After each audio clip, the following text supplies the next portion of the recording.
here we go. This story tonight is The Last Sunset from As the Raven Dreams. But does it? All right. Well, here we go. We stood on our roof and stared over the horizon as the sun set. The bright yellow was shredded by a gorgeous maroon that slowly faded its way into a dim purple. I pulled up my camera and took a picture of the scene in front of us. The picture struggled to capture the absolute beauty of the whole event.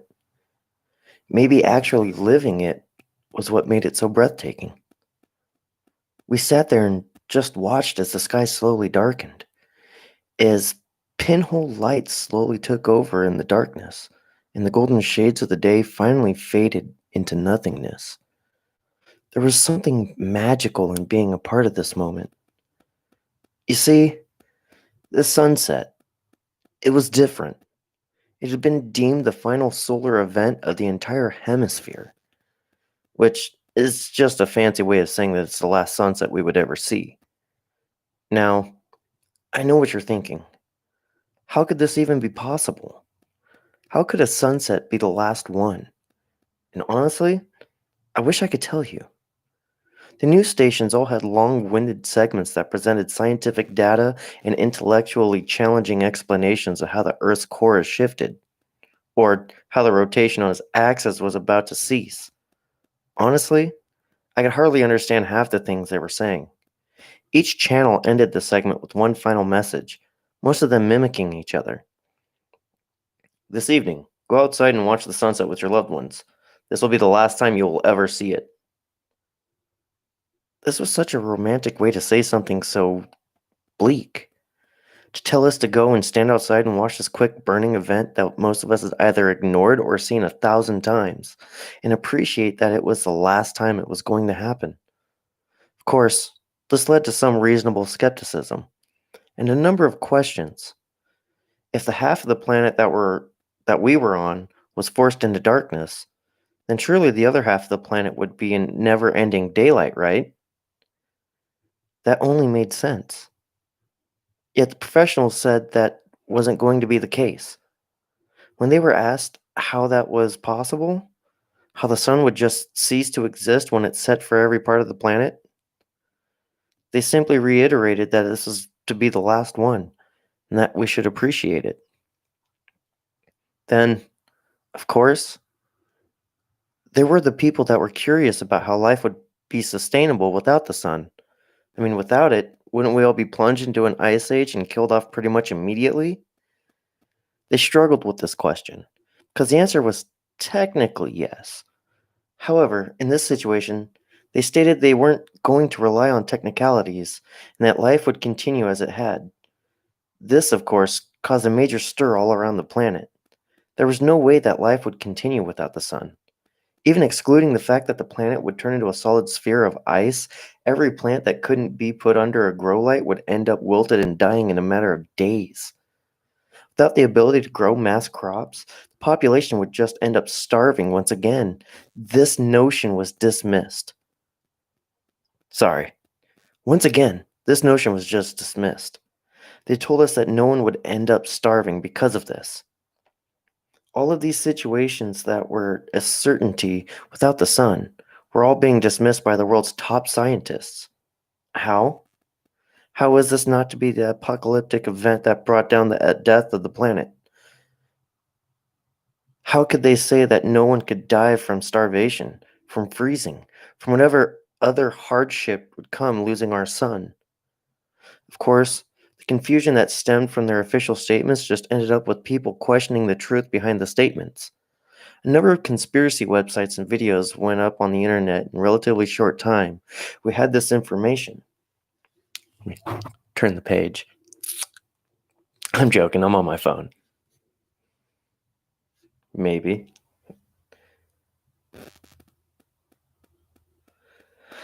There were people everywhere that claimed that this was nothing more than a plan to make the populace subservient, and that the world's governments were going to somehow block out the sun for the rest of the world. And even some people that genuinely believed that there was some secret society that had cursed the planet, and this was our penance. Fortunately, or Unfortunately, however, however you choose to look at it, we could easily prove the conspiracy theorists either correct or incorrect. We were told the exact day and the final sunset would occur, the exact minute that we would last see our glorious burning ball, and much like predicted, the sunset took place at 8:29 p.m. on that Friday night. We sat on a blanket that we had placed on the flat section of our roof and watched the stars glow after the sun had finally finished setting. It was a cool night with a light breeze. The sounds of the city grew from silent anticipation to nearly explosive panic within a matter of minutes. Whether or not the people believed that this was it, they had just witnessed with their own eyes the final solar event. So what now? She looked over at me with a smile on her face. Well, now we just kind of sit here and wait to see what happens in the morning. Solar midnight is about 1:22 in the morning. Sunrise should take place around 6:30 or so. I guess we'll know by then what happens. Kept my eyes on the stars as I responded. Are you certain? She asked. Yeah, I'm certain. I nodded with a smile. We both just lay there silently, staring at the blackness of the night sky. The aforementioned panic of the city slowly died down as people went to bed and decided to sleep through the night as they waited to see what was going to happen. The hours passed. She fell asleep. I couldn't bring myself to close my eyes. I wanted to be awake to see what actually took place. I wanted to know what was actually in store for our little planet. I would glance over at the small clock radio every once in a while to see how many hours had passed, but mostly I focused on the darkness of space and watched the gleaming stars as they danced across the sky. If anyone had been paying as much attention as I had at that moment, they would have noticed two things which could have given them some interesting insight into the situation. The first thing that was the stars were actually still dancing across the sky. Thus, the planet was, in fact, still rotating. Second thing to note was the absence of the moon with no sun. It was basically just a dark rock floating around our planet. I watched the clock flip over to 6 in the morning and then tuned into the sounds of the city. As the next half hour passed, people would realize that the sun was not coming back. That last night's sunset was actually the last. With every minute that passed, the sounds of the city grew louder and louder. There were subtle sounds of people sobbing, screaming, panicking as the realization hit them. There was shouting, car engines roaring as people tried to speed out of the city with nowhere to go. Then came the sounds of gunshots, glass shattering, people destroying the city as a panicked mob. Everything came to its apex around 7 in the morning, when we were all sure that the statements of the scientists were right. You were right, huh? She said in between a yawn and a stretch. Hold on, let me mimic that. You were right, huh? I know. She stared back up at the sky. So what happens now? Oh, I missed a part. Yeah, I guess so, I sighed. I really didn't want to be.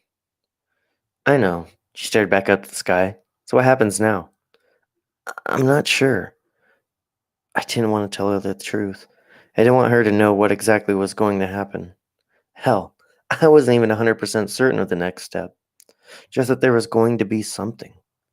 While everyone else was asking their questions and fighting with each other about whether or not we would all die of starvation or freezing, or whether the sun would even disappear at all, I was fully aware that it was going to happen. You see, around a month ago, my uncle died of an apartment suicide. Apartment? Fuck. You see, around a month ago, my uncle died of an apparent suicide. He had shot himself in his basement with all his radio equipment. He was an avid collector of various radio equipment, a hobby he had actually passed on to me. After his funeral, I went over to his house and down the stairs to the room where he kept all of his equipment. I sat at his desk and stared at his various sticky notes with random frequencies written on them. But one stuck out. It was on top of the strewn detritus. Uh, it was on top of the strewn out detritus that had the word "End August 22nd" written on it and circled. Obviously, given the circumstances, I was curious about this. I turned the equipment on and put on the headphones, turning the dial to exactly what he had written. A single message played in the same tone that you would get if you called a disconnected telephone number. Notice 822-20TE. This is a notice to all involved with Operation Terra and the surrounding solar system. Operation Terra has concluded the simulation and will be going offline. The final solar event will be scheduled for 235th day of the 2020th year on the morning of day 236. We will commence the data purge. Thank you for your time and understanding. This notice repeated over and over again through the headphones. I listened to it a dozen more times as I tried to understand what the hell I was actually hearing. From here, I obviously reported the information, and they studied the signal. From there, they formulated their statement and was told the world about what was happening. Well, sort of. They told everyone about the final solar event, sure, but they left out the final part of the notice. I had to give them credit. They didn't lie. No one was going to freeze to death. No one was likely to starve. No one knew that they were all going to be removed from existence. I was the only person in the general population that was aware of what was to come next, the data purge. At first, I was curious about it, what it was actually going to be, or what it would feel like. But the realization that if it was just data that was about to be purged, I would cease to exist. I assumed it would just be an instantaneous death, and we'd all just stop being. As I stared up at the sky, and the clock clicked over to 8 a.m., something strange started to happen. The stars started to disappear, one by one, then the clouds, and finally the shades of blue in the sky. Within moments, it was pure black. Then that blackness began to feel like it was getting closer to us. I reached down and grabbed her hand as I watched our reality compress unto itself. I could faintly hear her screaming, the hellish sounds of agony throughout the city as the wind roared upward from the ground and toward the darkness that slowly descended. I kept my eyes open as I watched it engulf the taller buildings and they became nothing. The closer it came, the stronger the suction into the darkness became. I let go of her as she was pulled into the void, and I held my grip on anything I could grab a hold of. I felt the darkness touch my skin. I felt my entire being as it was shredded into bits of data within whatever system was running the simulation, and felt agony as I was pulled into a string of ones and zeros set to be overwritten. And that was The Last Sunset, written by our feathered friend As the Raven Dreams.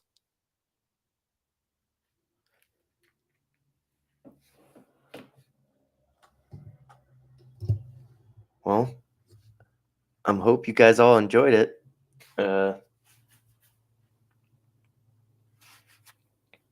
Who's all with me tonight? I got my brother Josh. He is the one that actually composes most of my music on my channel. Granted, it was like 2 songs. I just reuse it, but they're amazing and they hit every section that I want it to. Thanks, Josie. Oh, hey, Deo made it. Deo. Hey, CCG made it. Yeah, sorry there, CCG. It wasn't a park ranger story. Maybe next week if I could find one. All right, guys. I hope you all have a great night, and I'll catch you guys next week.